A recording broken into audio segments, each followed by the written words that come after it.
ikke at blande mig i, hvad du går og laver, vel? Jeg har fået tilladelsen til operationen.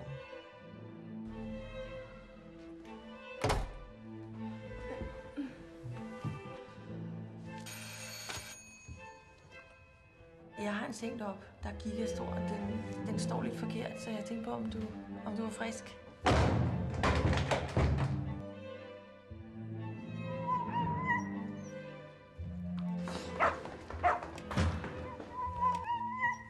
Hallo? Christian, det er mig. Jeg har lige fundet en, der har et en masse piller. Han er fuldstændig væk. Hej. Hej.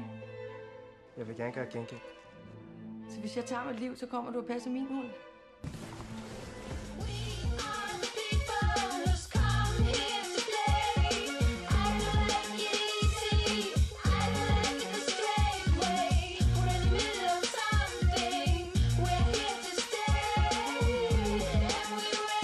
Og hvis jeg får lov, så... Jeg synes, du skal skrive ned til dig selv. Du fortjener da heller ikke andre mennesker.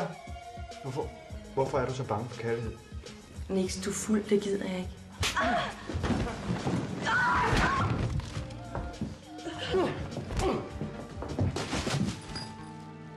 Jeg siger undskyld.